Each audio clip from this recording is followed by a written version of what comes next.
Queríamos enfocarnos, sin embargo, en algo que nos ha llamado la atención. En la NFL, por años, de hecho el primero en hacerlo fue Jimmy Johnson, a fines de los 80s, principios de los 90s, crearon una tabla para asignar algún tipo de valor a cada selección que había en el sorteo, en el draft. ¿Por qué?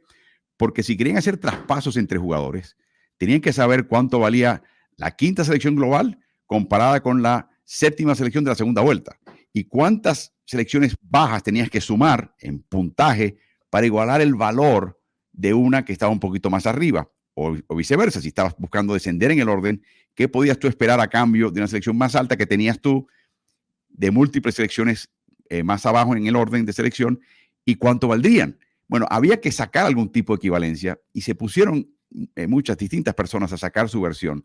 Tiene mucho que ver con el rendimiento de cada jugador, la valoración total, y también afectado por el tema de conocer si dado cada turno y cada puesto en el draft, qué probabilidad tiene ese jugador de ser un All-Star, de ir al partido de estrellas, de ser seleccionado a equipos ideales, de ser parte de todo tipo de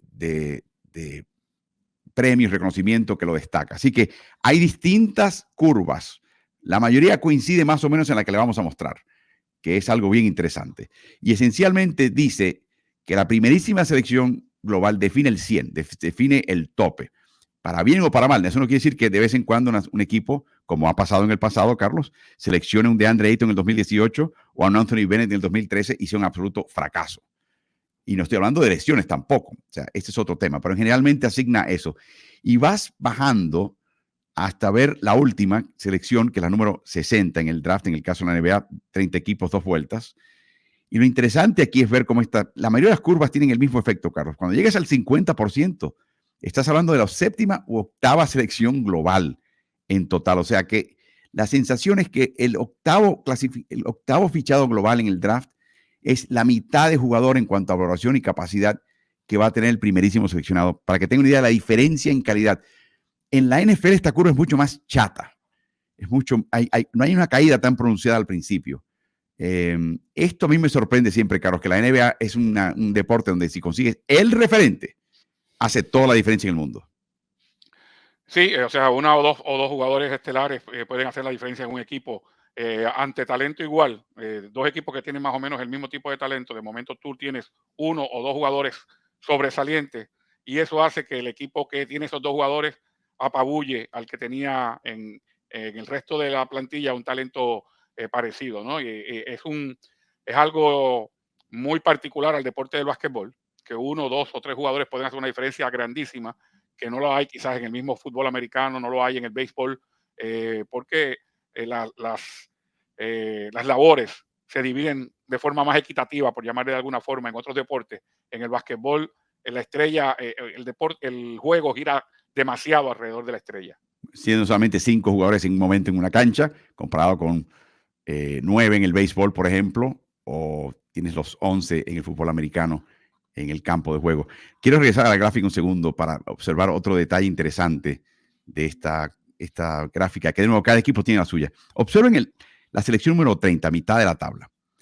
Si observan, verán que el valor del primero seleccionado en la segunda vuelta es un quinto el valor de la primera selección del draft. O en otras palabras, las selecciones de segunda vuelta tienden a ser selecciones que uno hace como una rifa para ver qué pasa. Eso no quiere decir que los equipos no tengan mucho incentivo de hallar valor allá abajo, porque ese valor usualmente a nivel contractual es muy barato. O sea que si tú aciertas y consigues una joyita, quizás que le hacía falta pulirse algo, o se recupera una lesión y por eso está allá abajo, y la consigues y generas un jugador que sí puede hacer algo verdaderamente valioso para el equipo, te sacas la lotería. Es literalmente como ganarse la primera selección.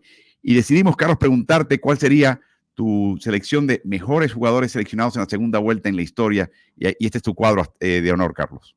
Sí, definitivamente. Hay unas razones por las que la gente se equivoca, y me refiero a los gerentes generales cuando hacen este tipo de selección.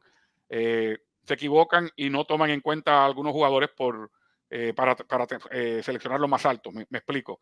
Nikola Jokic y Manu Ginóbili, simplemente porque jugaban en Europa y porque quizás la gente no hizo su asignación en el momento dado de saber que estos eran jugadores con un potencial tremendo, o quizás porque no pensaban que lo que hacían jugando en Europa se podía traducir, se podía trasladar a la NBA.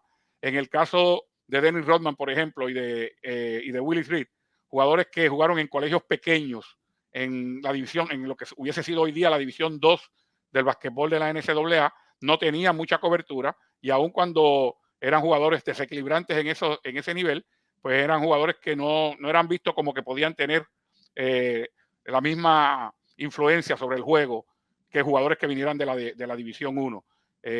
Y en el caso de Tiny Archibald, simplemente un jugador pequeño en estatura que ¿cómo se llama? Lo minimizan. Llega el momento en que no piensan que eso que estás viendo, ese talento que estás viendo, se puede traducir porque es un jugador demasiado pequeño en estatura.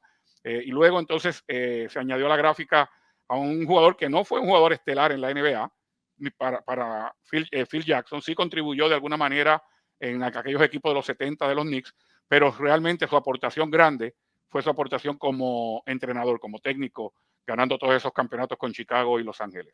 Jovic, 41º seleccionado en el 2014. Ginobili, número 57 de 60 en el año 99. Rodman, 27º. Willis Reed, 10º, porque en aquel momento habían solamente 9 equipos en la NBA. Tiny Archibald, 19º.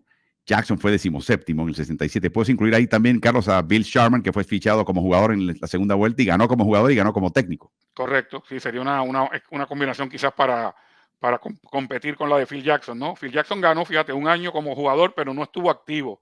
Ese año, equipos que no acostumbraban tener asistentes, Red Holzman era el coach de los Knicks, y como Phil Jackson no pudo jugar porque se lesionó, en una de sus primeras lesiones de espalda baja que tuvo y que estuvieron siempre acechándole durante toda su carrera, decidió que Jackson, como era un jugador inteligente, se quedara al lado de él en la banca, o sea que fue un asistente sin título.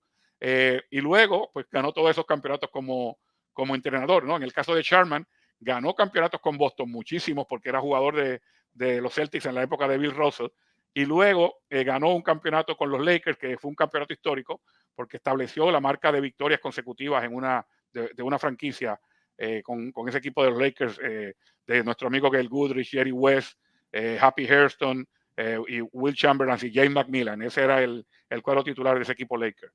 Y hay otra cosa en la lista que gente que vimos al calce de esa gráfica, las menciones honoríficas que incluyen a Luis Scola, fichado esencialmente quinto del final en el año 2002 en la segunda vuelta. Marc Gasol, 48º de 60 jugadores en el 2007. También ahí encuentras a Damon Green, encuentras a Tony Kukoc, Dennis Johnson, Maurice Cheeks, Casey Jones, Hal Greer. O sea, jugadores que te das cuenta que fueron errores, que esa gráfica no funcionó. La gráfica, de nuevo, no te sirve para predecir talento ni para tú decir, bueno, si selecciono primero, pues tengo a un referente automáticamente. No, eso no cambia absolutamente nada. Y el éxito ahora es cómo tú puedes batir esto. Inclusive, por ejemplo, Sam Presti, Carlos, combina selecciones para subir, porque él sabe que el que él va a agarrar al subir es mucho mejor que lo que normalmente vas a conseguir en la posición más baja más adelante en el draft. Así que no cambia nada la gráfica, solamente facilita la posibilidad de traspasos.